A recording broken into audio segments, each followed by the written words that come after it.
परमात्मा को पाने तथा उसका वास्तविक लाभ प्राप्त करने के लिए पवित्र बाइबल में प्रमाण है कि प्रभु ने मनुष्य को अपना ही स्वरूप बनाया। 6 दिन में सृष्टि रचकर 7वें दिन विश्राम किया।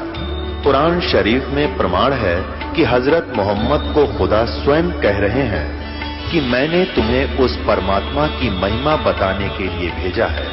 वो परमात्मा कबीर है जिसने 6 दिन में सृष्टि रची तथा 7वें दिन तख्त पर जा विराजा। उसकी खबर किसी बाखबर से पूछकर तो देखो। कृपया अवश्य सुनिए जगत गुरु तत्वदर्शी संत रामपाल जी महाराज के अमृत वचन। तो पुण्यात्माओं, ये जो पाप अज्ञानता में कर रहे हैं, कोई मिलावट करता है, कोई चोरी कर रहा है, कोई लेकर नहीं देता, कोई झूठ बोल रहा है, कोई रिश्वत लेता है, ऐसे ऐसे जुल्म कर रहे हैं, कोई दहेज मांगता है, परेशान करता है किसी दूसरे को, और जो जिसके अधीन है, जैसे पत्नी अधीन है पति कर, वो अपनी पत्नी को तंग करता है तो पाप का भागी होता है।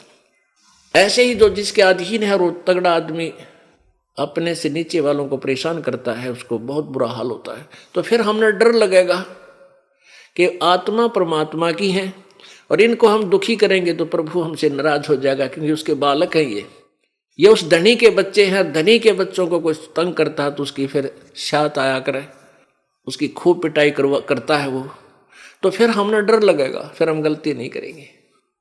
तो ऐसे हम परमात्मा के इस ज्ञान को समझकर एक मानव बनेंगे। अब हम मानव नहीं रहे। कहते हैं कुब्द कांसड़ी चढ़गी चित पे तू होया मनुष्य से नागरे, सूझे नहीं सजन सुख सागर बिना प्रेम बैरागरे।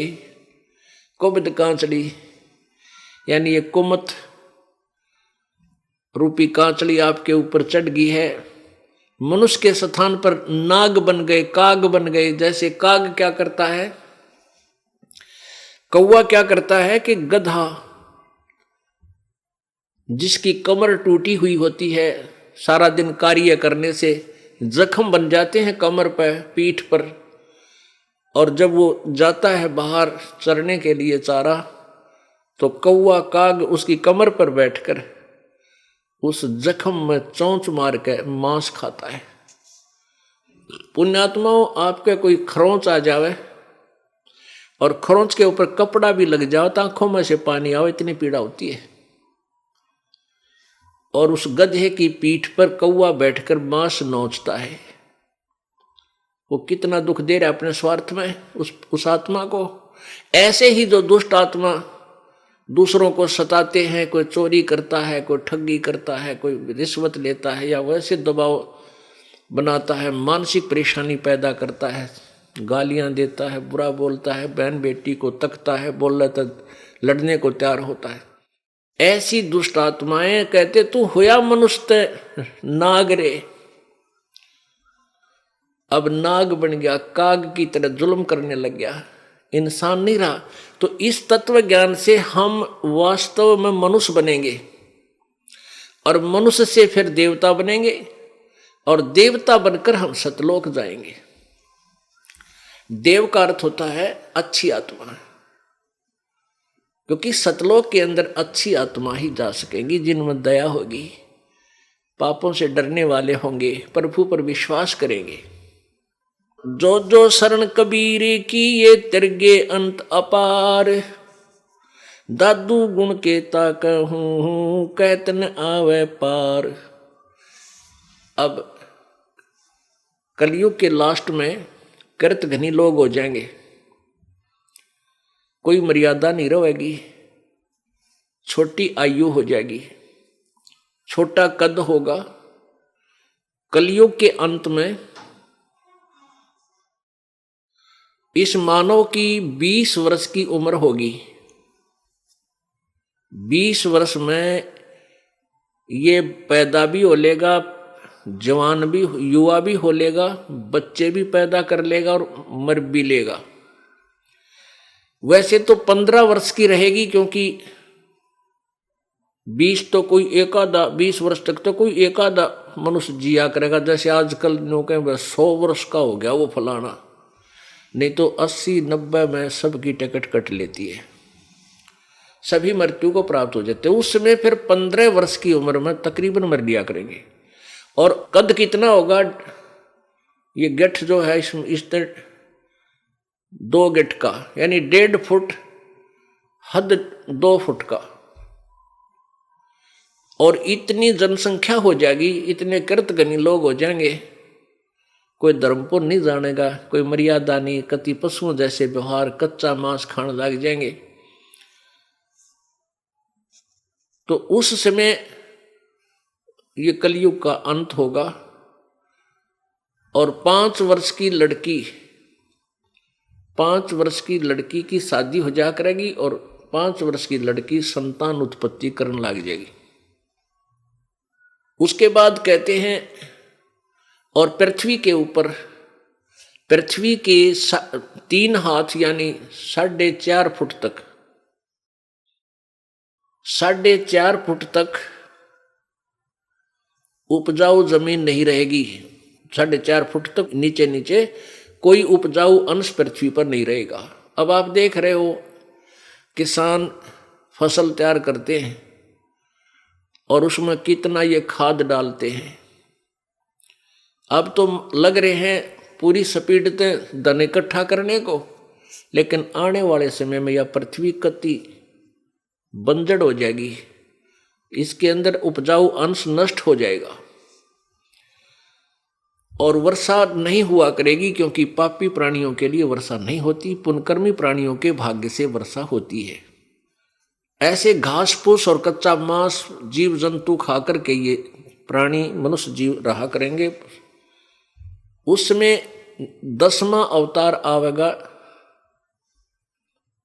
नीकलंक नाम तय, और फिर इन सब कृतघ्नियों को मारेगा, काटेगा, गर्दन काटेगा, जैसे परशुराम ने क्षत्रिय काटे थे। उस समय भी कुछ आत्माएं 1-8% जो भगवान से डरने वाली होंगी वही बचेंगी। और फिर से सतयुग प्रारंभ होगा। कैसा होगा कि एकदम बहुत जबरदस्त वर्षा होगी प्रभु की कृपा से, और पूरी पृथ्वी पर कई फुट, सैकड़ों फुट पानी इकट्ठा हो जाएगा। अच्छी आत्माएं ऊपर क्षेत्रों में चली जाएंगी, पहाड़ों के ऊपर, और फिर पूरी पृथ्वी पर पानी सूखेगा धीरे धीरे।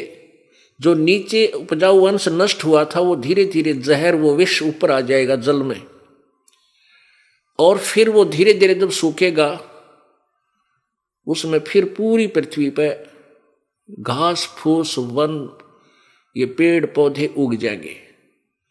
और फिर धीरे धीरे वो ऑक्सीजन, जो अप्रदूषण फैल गया है, तो पूरी पृथ्वी पे जब हरे भरे वन हो जाएंगे, वो फिर उस ऑक्सीजन को छोड़ेंगे, कार्बन डाइऑक्साइड को ग्रहण करेंगे, और धीरे धीरे वातावरण चेंज हो जाएगा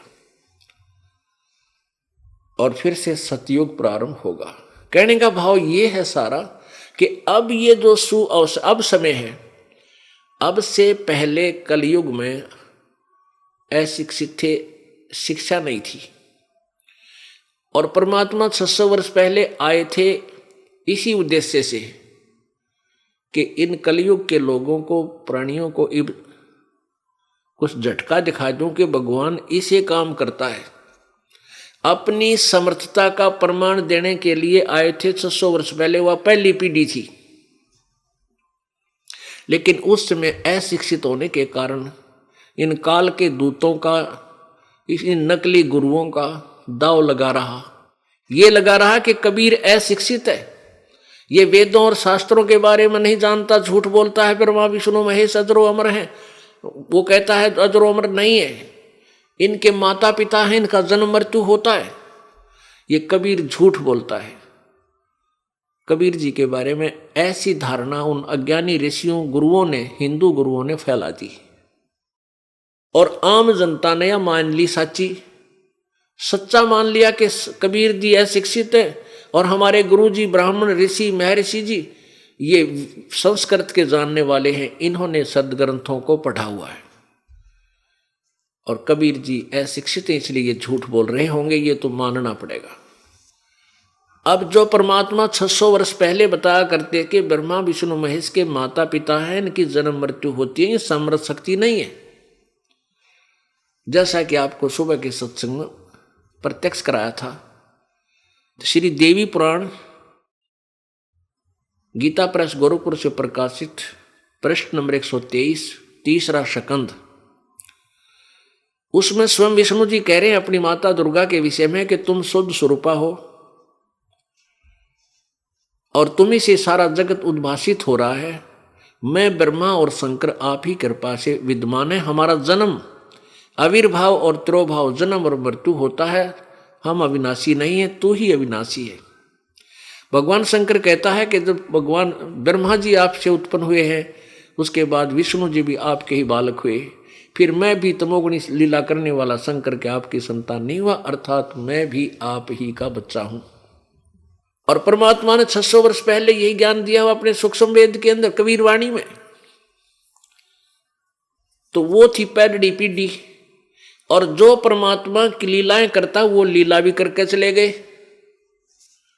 और उन्हीं की गवाही, उन्हीं की अब साक्षी चारों वेद और पुराण 18 ये प्रत्यक्ष दे रहे हैं कि जो कबीर जी ने लीलाएं की वो परमात्मा ही कर सकता है और नहीं कर सकता। तो अब ये बीच की पीढ़ी का जो समय है, आपका सौभाग्य, आपको इस समय में मनुष्य जीवन प्राप्त हुआ। इस परमात्मा के पाने के लिए किसी विशेष जाति या मजहब की आवश्यकता नहीं, और ये नहीं समझना कि ज्यादा पैसे वाले ही पार होते हैं, धनवान या उच्च जाति वाले नहीं। परमेश्वर कबीर जी ने ये भ्रमणा दूर करने के लिए और एक जुलाहा जाति में आए, और क्या कहते हैं कि जुलाहे का सुत आन कहाया जगत करे मेरी हंसी। ओए होए, कि मैं जुलाहे का बेटा कहलाया, यहां आकर के दुनिया मेरी मजाक उड़ाती है कि ये धानक है, कबीर है, जुलाहा है। इसलिए आए थे परमात्मा के उसमें छुआछात चरम सीमा पर थी। ब्राह्मण लोग कहते थे प्रभु की भक्ति करने का अधिकार, सदग्रंथों को पढ़ने का अधिकार केवल उच्च जाति वाले को ही होता है, वो ब्राह्मण है। बाकी तीन वर्ण अपना अपना कार्य करते रहो। तो पुण्यात्माओं, परमात्मा ये बताना चाहते थे कबीर जी के परमेश्वर मेरे पाने के लिए, परमात्मा पाने के लिए मेरे की तरह, जैसे मैं गरीब हूं, क्योंकि प्रतिदिन जितना कपड़ा बुनते थे उसकी जो बुनाई आती थी उससे अपना गुजारा करते लीला कर रहे थे। परमात्मा ने,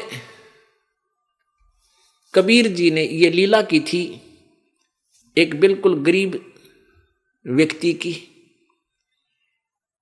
और अपना काम करते करते भक्ति करके ये रिहर्सल करके दिखाई थी। एक उदाहरण पेश किया था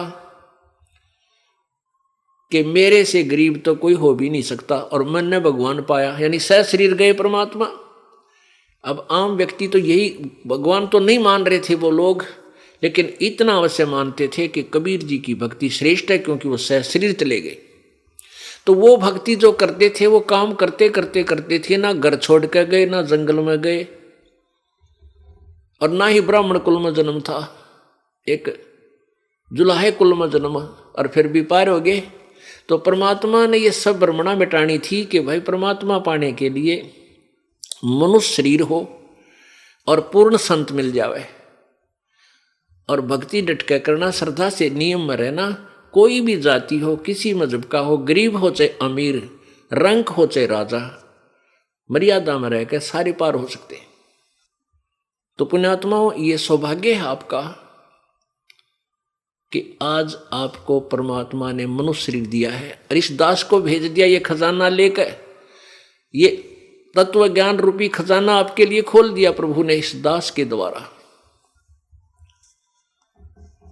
आपके पुण्यों का कोई वर्णन नहीं कर सकते, कितनी अच्छी किस्मत आप लोगों की जो मनुष्य शरीर प्राप्त है इव कलयुग के इस बिचली पीढ़ी में, और उससे भी भाग्यवान जो है जो इस परमात्मा की शरण में आ चुके हैं।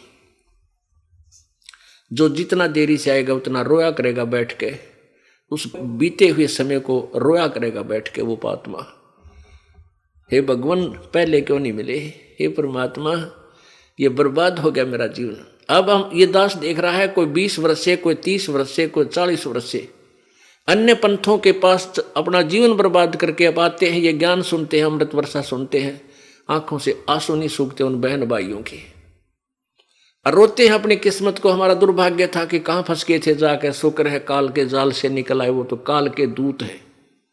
कोई साधना नहीं, कोई ज्ञान नहीं, कोई सच्चा उनके पास नाम नहीं, किसी को नाम देने का, वो सच्चा नाम देने का अधिकार नहीं, सच्चा नाम में कोई ना उनके पास अधिकार, तो बाद की बात है। तो इस प्रकार ये तत्व ज्ञान के आधार से पूरा विश्व एक बार पूर्ण रूप से मानव बनेगा।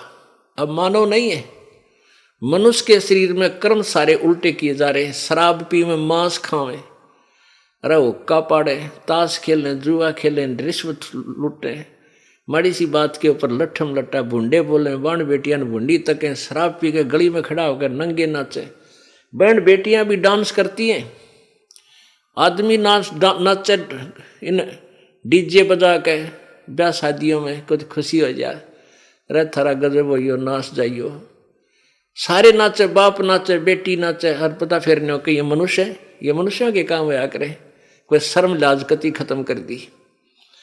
तो काल तो ये चाहता है कि ये कति डांगर बन जा और बेशर्म बेहया बन जा, भगवान से दूर हो जा और कति नंगा तांडव काल का हो जा। परमात्मा दया करते हैं, मनुष्य को होश में लाते हैं, तू मानव है, अगर तेने ये बकवाद करनी है तो फिर पशु ही था। आजकल कैसे शरीर कपड़े धारण करने लगी हैं बहन बेटियां, एक अच्छे से मांडा इतना कपड़ा पहन ले, बड़े बड़े शहरों में, उधर देखा हमने एयरपोर्ट के ऊपर विदेशियों का फैशन रहे, तरह गजब हो गया। तो पुण्यात्माओं हम मानवता से दूर चले गए, अब परमात्मा हमें मानव बनावेगा, इस ज्ञान से हम मानव बनेंगे और फिर देवता बनाएंगे, अच्छी आत्मा बनकर सतलोक चले जाएंगे भक्ति की कमाई से। और कमाई इतनी हो जाएगी आपकी, ये तरीका ऐसा है, ये विधि ऐसी है कि आपकी कमाई ढेर लग जाएगा भक्ति का, इतनी हो जाएगी बहुत गणी थोड़े ही समय में। और आपने इस काल का ऋण उतारना है, उस ऋण से मुक्त होकर ही आप सतलोक जा सकते हो। तो प्रसंग चल रहा है कि उस परमात्मा को किस किस ने पाया, उन्होंने फिर क्या गवाही दी, वो भगवान कौन है। दादू नाम कबीर का सुनकर का पैकाल, नाम भरोसे नर चले तो होवन बाका बाल। दादू साहब जी कह रहे हैं कि परमेश्वर कबीर जी का नाम सुनते ही, कबीर जी का नाम यानी वो सच्चे नाम मंत्र की जो धुन है, मंत्र की जो कमाई है, उसको सच्चे नाम को सुनकर काल भी कांपने लग जाता है। ये ब्रह्म ज्योति निरंजन जो गीता जी अध्याय नंबर 11 के श्लोक नंबर 32 में अपना स्वरूप दिखाता है, इतना भयंकर रूप, श्री कृष्ण जी में प्रवेश करके फिर उससे बाहर निकलकर, श्री कृष्ण जी से बाहर निकलकर दिखाता हुआ अपना स्वरूप, 1000 भुजा, 1000 आंखें, 1000 मुंह, 1000 हाथ, और फिर इतनी बूंदी भयंकर आकृति जिसको देखकर कांप रहा है अर्जुन, अर्जुन जैसा योद्धा भी घबरा रहा है। वो काल कबीर परमात्मा के सामने, इस नाम के सामने कांपन लग जाता है।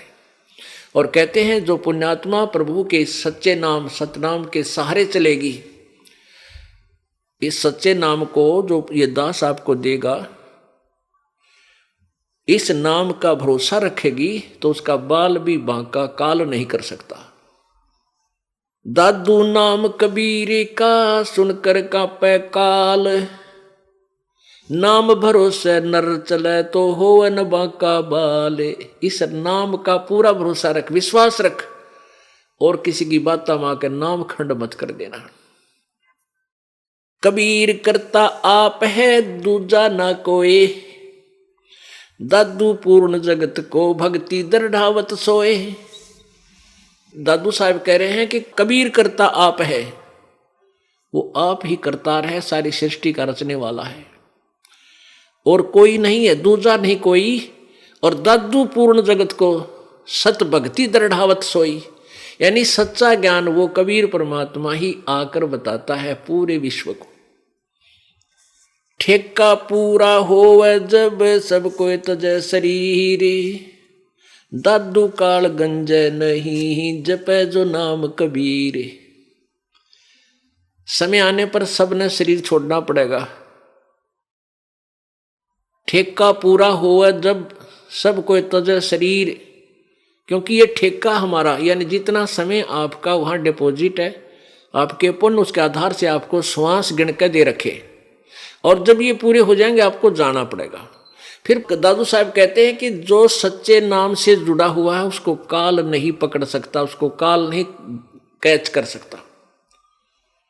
जैसे गरीबदास साहब जी ने भी यही प्रमाण दिया था कि धर्मराय दरबार में देई कबीर तलाक, मेरे भूले चूके हंस को तू पकड़िए मत कजाक। कबीर जी ने धर्मराज को जाकर धिक्कारा था, फटकारा था कि ओ कजाक, ए निकम्मी आत्मा, खबरदार जब मेरे कबीर जी के हंस को, जो मेरे सच्चे संत से उपदेश प्राप्त प्राणी को तू नहीं पकड़ेगा, ना उसका अकाउंट करेगा। और कहते हैं कर्म भ्रम ब्रह्मंड के मैं पर मैं करहूं नेस, जिन हमरी दोही दी सो करो हमारा पेश। तो यहां क्या बताते हैं, ठेका पूरा होवे जब सब कोई तजय शरीर, दादू काल पकड़े नहीं जपे जो नाम कबीर।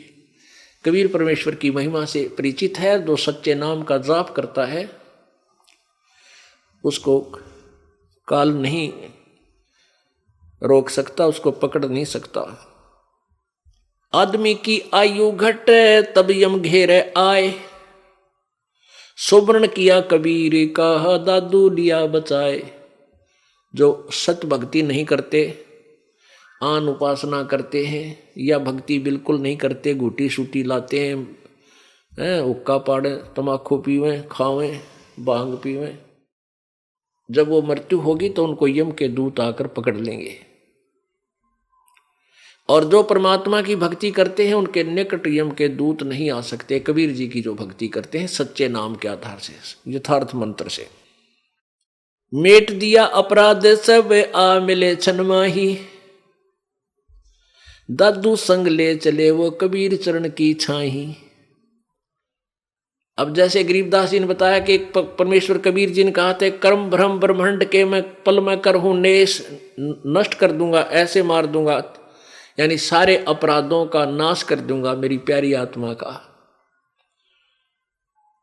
और जिन हमरी दोही दी सो करो हमारे पेश, तू मत पकड़ना, मेरे पास भेज देना। तो यहां दादू साहब कहते हैं कि मेट दिया अपराध सब है, हमारे पिछले जन्म जन्मांतर के। जब सच्ची लगन देखेगा प्रभु कबीर जी कि अब ये मेरी आत्मा मेरे अतिरिक्त किसी और इष्ट पर आश्रित नहीं रहा, यानी पतिव्रता पद पर जब हम आ जावांगे, हम व्यभिचारिणी भक्ति जब करेंगे, तब परमात्मा हमारे सब पापों को नाश कर देगा। मेट दिया अपराध सब आ मिले छनमाही, दादू संग ले चले कबीर चरण की छाही। सेवक देव निज चरण का दादू अपना जान, और भृंगी सत कबीर ने कीन्या आप समान। दादू अंतर्गत सदा छिन छिन सुमन ध्यान, वारो नाम कबीर पर पल पल मेरा प्राण। सुन सुन साख कबीर की काल नवावे माथ, धन धन तीनों लोक में है दादू जोड़े हाथ। दादू साहब जी कह रहे हैं कि कबीर परमात्मा की महिमा जहां भी कोई परम संत सुनाता है तो काल के भी धक्का लगता है और हाथ जोड़ता है कि भगवान तो भगवान है, वो तो पूर्ण परमात्मा ही है। सुन सुन साख कबीर की, साख, साख माने महिमा, उसकी समर्थता को सुनकर, और काल नवावे माथे, ऐसे अपना मस्तक झुका लेता है जब उस प्रभु की चर्चा उसके कानों में पड़ती है। और धन धन तीनों लोक में दादू जोड़ा हाथ कबीर जी को नमस्कार करता हूं मैं। अब क्या बताते हैं, केरी नाम कबीर का यो विषम काल गजराज, दादू भजन प्रताप से ये भाग्य सुनत आवाज। देख कितनी अच्छी तुलनात्मक महिमा की है दादू साहेब जी ने के 21 ब्रह्मांड में ये काल ज्योति निरंजन ब्रह्म यहां की बहुत तगड़ी पावर है। अब जैसे जंगल में एक हाथी होता है, वो अन्य प्राणियों से तो बहुत तगड़ा, उसके सामने कोई टिकने वाला नहीं, लेकिन शेर के सामने जब शेर गरजता है, दहाड़ मारता है तो लीद कर देता वो हाथी और चिंगाड़ मार कर भाग लेता। दूर से भी आवाज सुन लेता है तो दहाड़ सुनता है शेर की। तो परमात्मा दादू साहब कहना चाहते हैं कि ये काल भी कोई छोटी शक्ति नहीं है। तो ब्रह्मा विष्णु महेश जैसी महापुरुषों के इन शक्तियों को भी रोबोट से चला रहा है, इनकी रेल बना रहा है, वो कितना पावरफुल होगा। आप जी को तो एक पितृ भूत विरान माटी कर दे आपकी तय, और वो ब्रह्मा विष्णु महेश तो बहुत शक्ति हैं, वो तो क्या कर दें आपके साथ। और उनको भी वो काल ऐसे घुमा रहा, नचा रहा है, और वो कितनी शक्ति होगी। जैसे हाथी समझ लो, यह हाथी है, और कबीर परमात्मा को बब्बर शेर समझ लो। कहते हैं केरी नाम कबीर का विषम काल गजराज, दादू भजन प्रताप से यू भाग्य सुनत आवाज। भागत सुनत गाज। अब जैसे केरी तो कबीर परमात्मा को तो केहरी यानी बब्बर शेर समझो, यानी उस परमात्मा की भक्ति शक्ति, उसका नाम सिमरन बब्बर शेर समझ लो।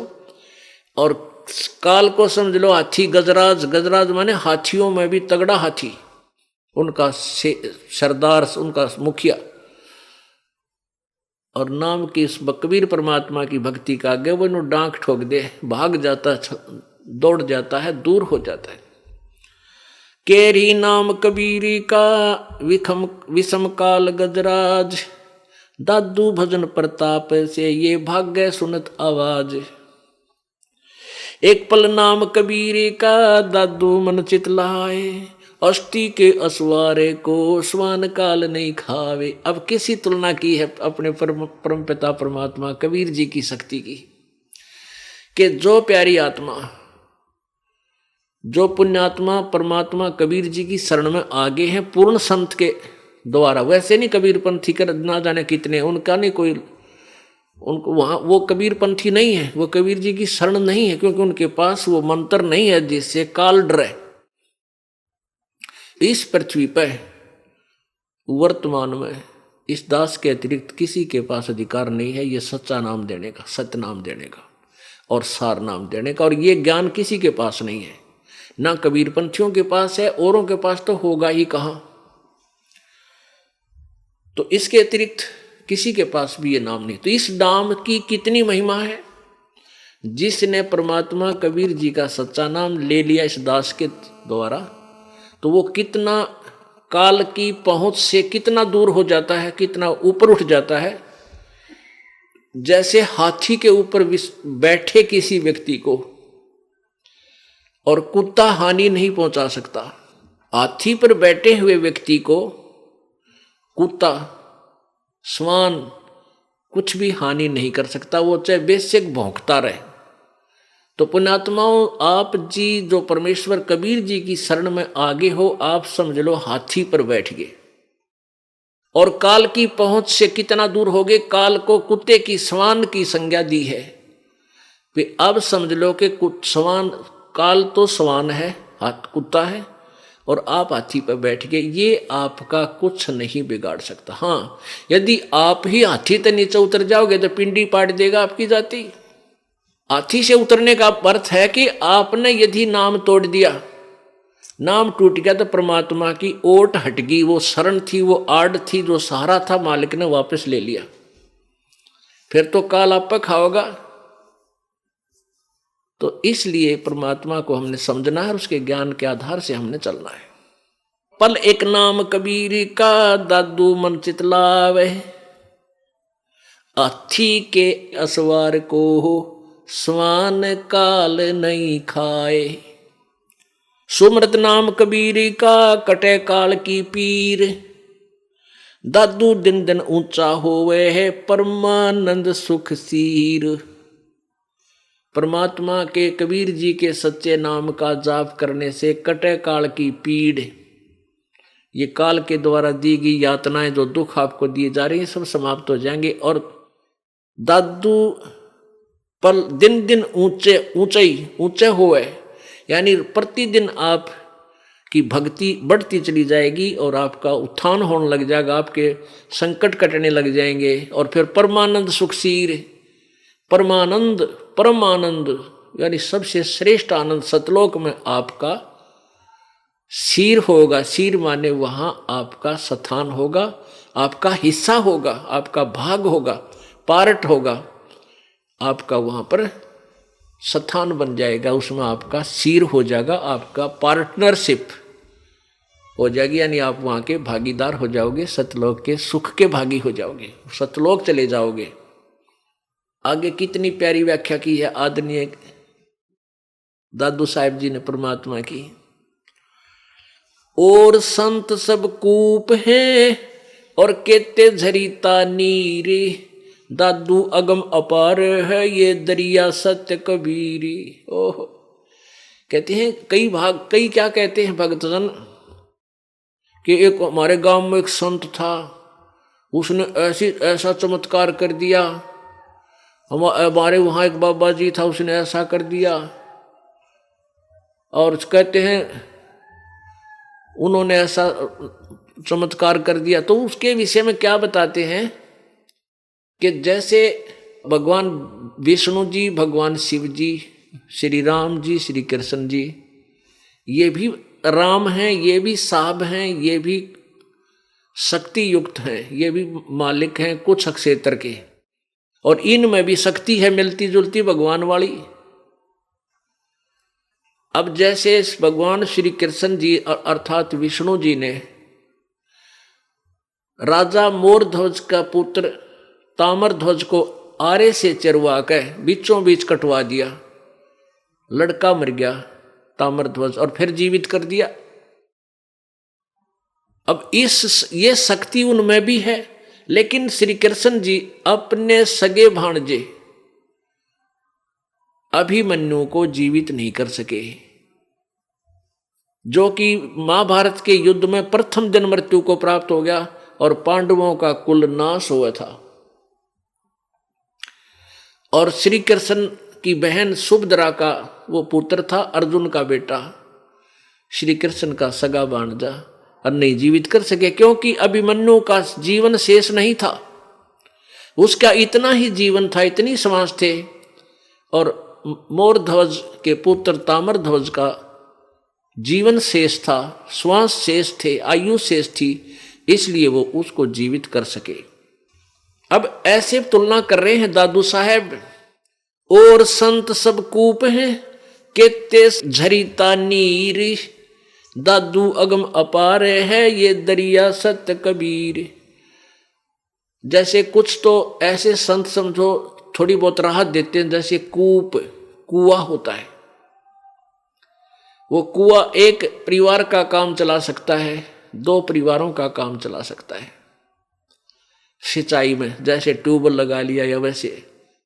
और केते झरीता नीर, जैसे झरना बहता है, वो कुछ क्षेत्र को राहत दे सकता है, बस वो भी दे सकता है राहत, लेकिन कुछ क्षेत्र को।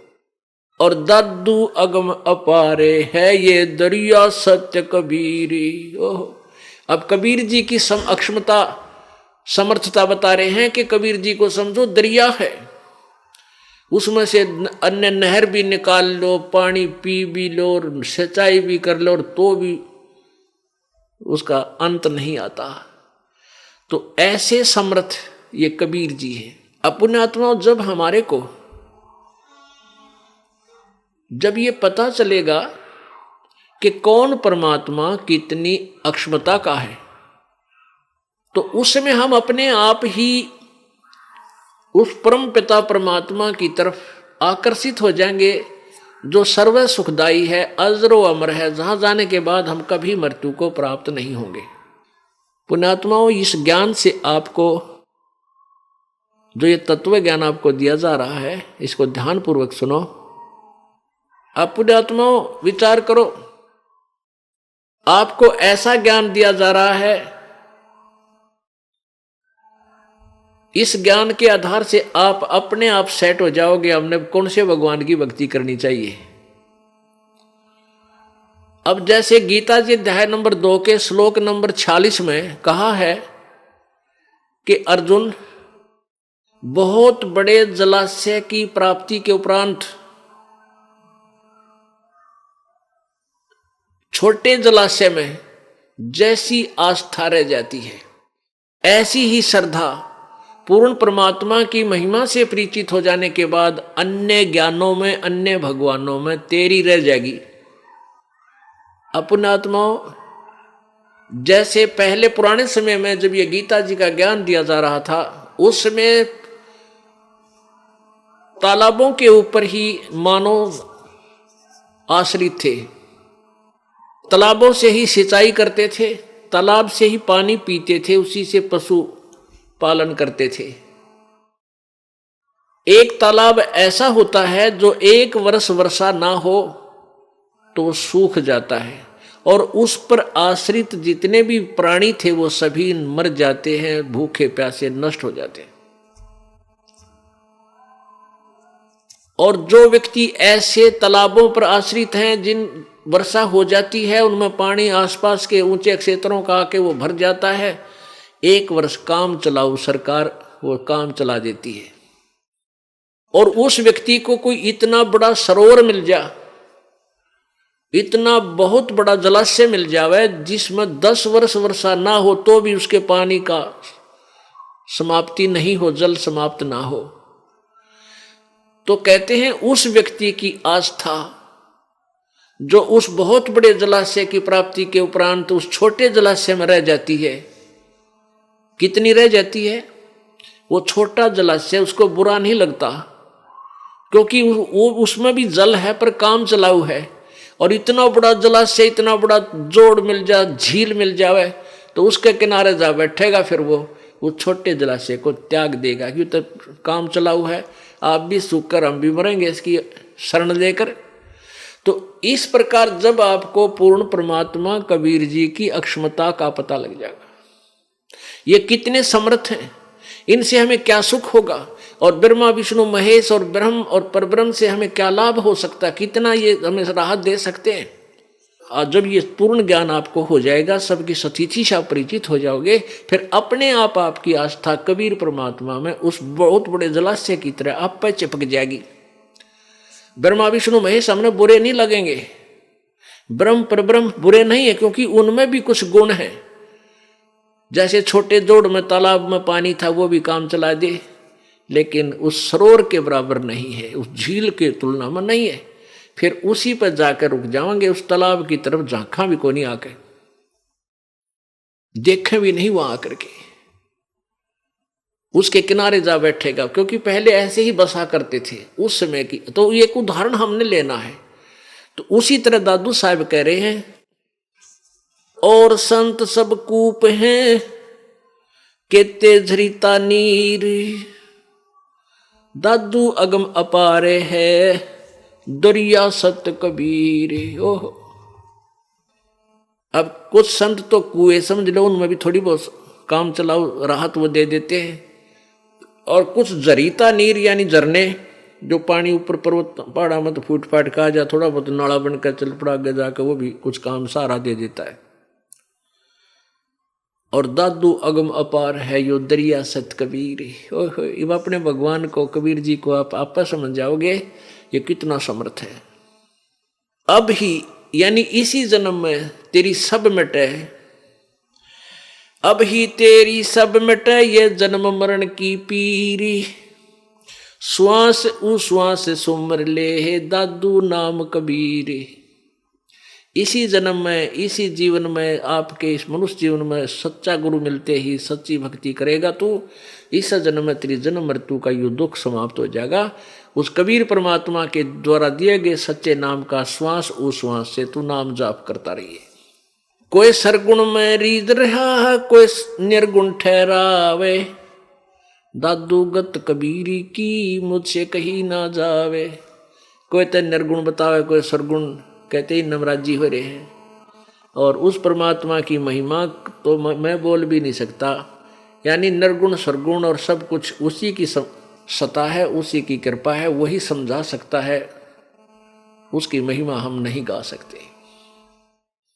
जिन मोह को निज नाम दिया सोए सतगुरु हमार, दादू दूसरा कोई नहीं ये कबीर सिरजनहार।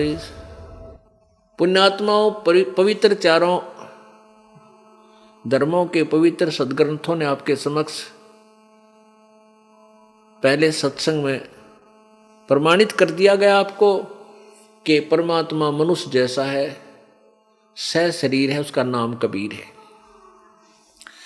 अब आपके समक्ष दो पुण्यात्माओं ने, जिन्होंने परमात्मा पाया, उन्होंने आपके समक्ष उनकी साक्ष्य दे दी, साक्षी दे दी, गवाही दे रहे हैं कि कबीर भगवान है। वो जुल्हा काशी में आया था, वही परमात्मा है और वो समर्थ शक्ति है। हमने आंखों देखा है, उनको परमात्मा मिला है। अब एक तीसरा उदाहरण आपको देते हैं कि जब परमात्मा कबीर जी, परमेश्वर क्या करते हैं कबीर जी,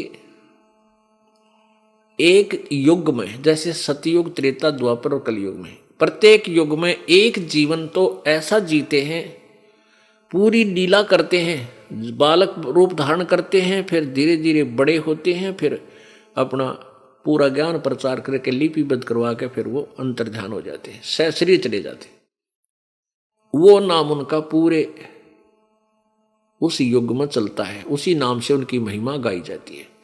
और कुछ ऐसी लीला करते हैं, कहीं जाकर के साधु रूप बनाकर, संत रूप बनाकर कहीं लीला करने लग जाते हैं। ऐसे कबीर जी एक बार लीला कर रहे थे, एक अपना तत्व ज्ञान अपनी प्यारी आत्माओं को समझा रहे थे, उनको सुख देने जाते हैं, उनके गुरु बनते हैं, नाम देते हैं, फिर उनके सुख देते हैं, दुख दूर कर देते हैं। फिर वो प्यारी आत्मा अपने परमात्मा की पूरी सेवा करते हैं साधु संत रूप में। ऐसे ही परमात्मा कबीर जी एक नगर में गए हुए थे और वहां कुछ भक्तों ने उपदेश लिया हुआ था, दीक्षा ली रखी थी, और घर एक ही गांव में, एक नगर में 3-3, 4-4 दिन परमात्मा 5-5 दिन रुक जाते थे। सभी भक्त अपने अपने घर में आहार करवाते थे, सत्संग करवाते थे, अपने परमात्मा के चरण रखवाते थे, क्योंकि प्रत्येक समय में परमात्मा अपने पुण्यात्माओं को अपनी शरण में लेने की अलग अलग विधि अपनाता रहता है। तो जिस भी भक्त का नंबर आवे, गुरु जी आवेंगे, भक्त आवेंगे तो बहुत अच्छा भोजन बनावे, देसी घी का हलवा बनावे और खीर बनावे। उसी नगर का एक बहुत बड़ा चौधरी, यानी बहुत बड़ा धनी व्यक्ति, बहुत प्रभावशाली व्यक्ति, मलुक राम जी, वो मलुक राम जी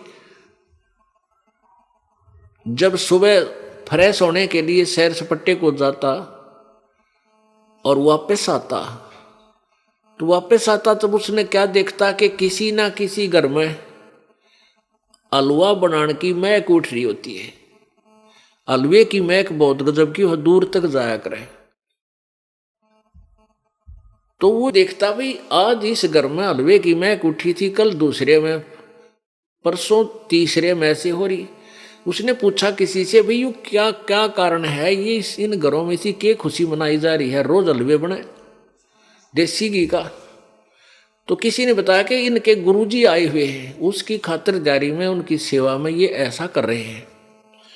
तो मलुकदास ने जी ने सोचा, ला देखो उस गुरुजी ने किसी ने ऐसे कान भर दिए कि ये मस्टंडा रहा है, यहाँ पर रोज हलवे पाड़ा है और मूर्ख बना रहा है, अपने नगर ने, अपने गांव ने ठग के ले जाएगा। भगता ने बोला ने ऐसा आदमी दिखे है। तो उस चौधरी साहब ने सोची, ला देखो इस गुरुजी में क्या खासियत है। परमात्मा बैठे थे चारपाई पर गुरुजी रूप में, और भक्त आसपास 10-5 बैठे थे, कुछ सेवा कर रहे थे।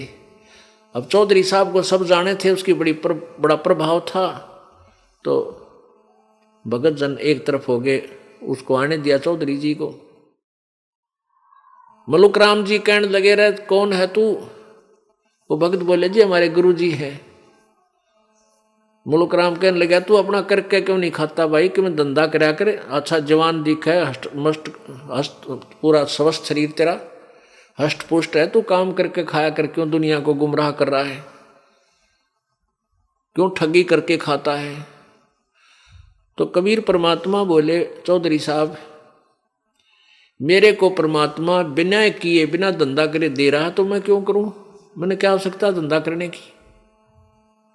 चौधरी साहब बोला, वो मुझे क्यों नहीं देता बिना किए? परमात्मा कबीर जी बोले, तेरा विश्वास को ना भगवान का, इसलिए ना देता तेरे थे। बोला अच्छा, मैं विश्वास करके देखूं, हाथ पाथ रख के बैठ जाऊं, कहीं दे देगा मुझे भगवान भोजन? परमात्मा बोले, अवश्य देगा जब तू विश्वास करेगा तो। अब एक शर्त रख दी उस मुल्क राम ने, चौधरी ने, कि सुन ले बात बाबा जी, आज मैं ऐसे स्थान पर बैठूंगा, यदि आज तेरे भगवान ने मुझे भोजन खिला दिया तो मैं तेरा चेला बन जाऊंगा, शिष्य बनूंगा, और यदि आज मुझे भोजन नहीं दिया तेरे भगवान ने, तो मैं तेरे को पकड़ के अपना मजदूर लगाऊंगा और वहां अपने खेतों में काम करवाऊंगा, आजीवन तुझे मजदूर बंधक बना कर रखूंगा। मंजूर है? परमात्मा बोले, कति मंजूर है, पूरा मंजूर है, मुझे स्वीकार्य है। अब क्या हुआ कि मुल्कदास चौधरी साहब अपने खेतों से दूसरे साइड में, जो उनके खेत थे उसकी बजाय दूसरे गांव की तरफ सीमा से पार जाके और एक घने जंगल में एक वृक्ष के ऊपर चढ़ कर बैठ गया कि देखता हूं आज मुझे यहां कौन रोटी खिला देगा। अब कहते हैं, सोचल छिद्र मैं करूं अपने जन के काज, परमात्मा कबीर जी कहते हैं, अपनी प्यारी आत्मा को ना जाने क्यों किस प्रकार शरण में ले लूं, के लीला करके। तो वहां उस जंगल में, उस वन में ये गडरिये थे, भेड़ बकरी चराने वाले, उनमें 2-4 वो गायें भी रखते थे। उनका कोई त्योहार था, वो कहने लगे, भाई खीर बना लो, आज अपना त्योहार है। उनने एक व्यक्ति 2 की ड्यूटी लगा दी कि भाई तू यहाँ खीर बना ले, दूध निकाल ले गौओं का, और हम इन बकरियों को आगे चरा लेते हैं थोड़ा दूरी पर जाके, फिर हम यहीं आ जाएंगे दोपहर के समय। तो उन्होंने क्या किया, उसी वृक्ष के नीचे वो खीर का पतीला चढ़ा दिया, चावल डाल दिए, दूध गिर दिया, लकड़ दिए बाल। अब क्या हुआ, थोड़ी सी देर में उन्होंने क्या देखा कि उसी रास्ते से कुछ घोड़ों पर सवार व्यक्ति आ रहे हैं। उन जंगल में रहने वाले व्यक्तियों को पता होता है कि ये घोड़े पर जो ऐसे आते हैं व्यक्ति, ये डाकू होते हैं। वो डाकू थे 10-12 घोड़ों पर। अब वो जो खीर बनावे थे वह तो भाग गए, अक मारेंगे हम ना भाई, वो तो भाग गए दूर। और उसी वृक्ष के नीचे आकर के वो सभी घोड़ों वाले डाकुओं ने वहां अपने घोड़े रोक दिए, और वहां देखा कि एक बहुत बड़े पतीले में और कोई वस्तु उबल रही है। एक उनमें से एक ने कहा कि देखियो इसमें क्या है। एक ने उतर कर देखा घोड़े पर, तो उसमें खीर इतनी बढ़िया, और वह भूख लाग रही डाकुआ ने। कहने लगे, अपने उस्ताद से कहा कि उस्ताद इसमें तो खीर है बहुत बढ़िया और भूख भी लग रही है, आ जाओ नीचे। तो वो कहने लगा, एक उनमें समझदार सा बोला, रहा नू तो देख लो कि देखो हमने मारने के लिए साजिश रच गया और इसमें कोई जहर गिर गया हो, गिर डाल दिया हो, इसका परीक्षण कर लो किसी पशु पक्षी ने खुआ के। उन्हीं के में से एक साथी कहने लगा, रहा वो बनाने वाला ऐसा कित भाग गया होगा, यही छुप रहा होगा कितने वो जड़ा में, देखो यही छुप गया होगा कि आस पास देखा, ध्यान करो। एक ने ऊपर देखा कि वो चढ़ रहा ऊपर, वो बैठा ऊपर बैठा चौधरी मुल्क राम। उन्होंने सोचा ये डरता चढ़ गया ऊपर कि कदे डाकू मार दे। कहने लगे भाई नीचे आ जा। अब मलुक राम ने बेरा नहीं था ये डाकू है, उन्हें सोचा रहा चलते होंगे। ने बोला मैं ना उतरू नीचे। ने बोला अरे नीचा हमने एक जरूरी काम है तेरे तक। ने बोला ना हूं मैं नीचे नहीं आओ। तो कहने लगे मार रहे इसके गोली। ने बोला गोली मत मारियो नीचे आ जाऊंगा। वो नीचे आ गया। नीचे आ गया तो उन्होंने क्या किया कि उस जो पतीला ढक रखा था कि उसका ढक्कन उसका ऊपर खीर निकाली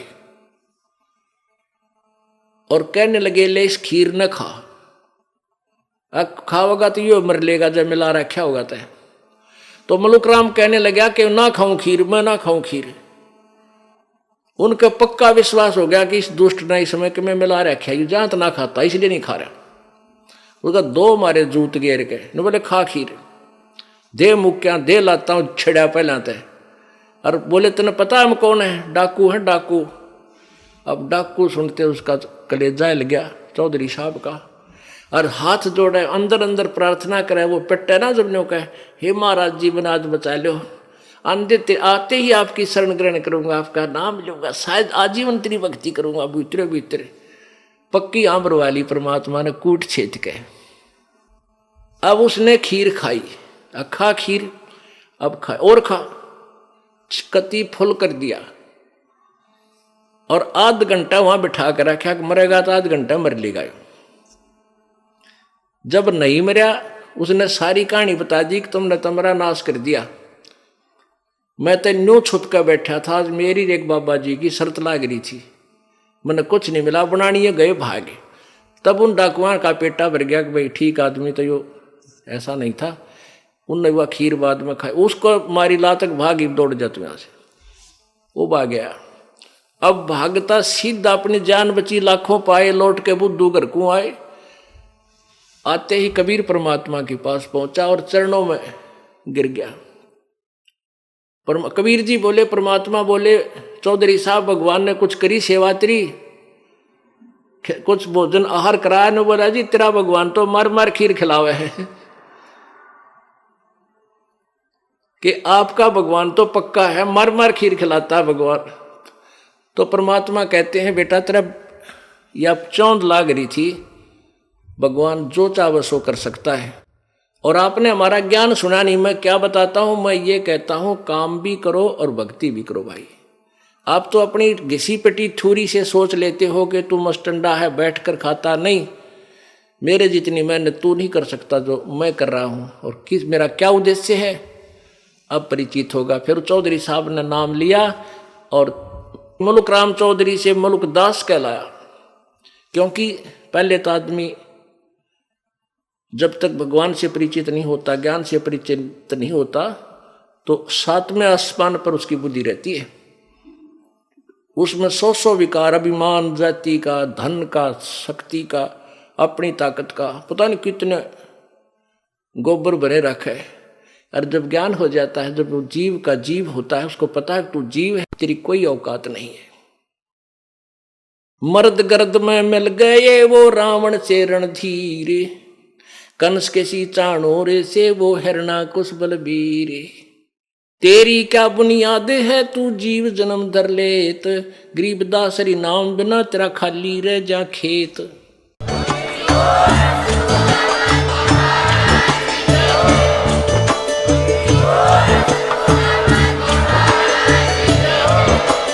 आप सुन रहे थे जगत गुरु तत्वदर्शी संत रामपाल जी महाराज जी के मंगल प्रवचन। अधिक जानकारी के लिए विजिट कीजिए हमारी वेबसाइट www.jagatgururampalji.org। संत रामपाल जी महाराज जी के शुभ आशीर्वाद से पूरे विश्व भर में 500 से भी ज्यादा नाम दीक्षा केंद्र हैं, जिन पर संत रामपाल जी महाराज जी द्वारा ऑनलाइन निःशुल्क नाम दीक्षा दी जा रही है। अपने नजदीकी नाम दीक्षा केंद्र का पता करने के लिए संपर्क करें 8222880541।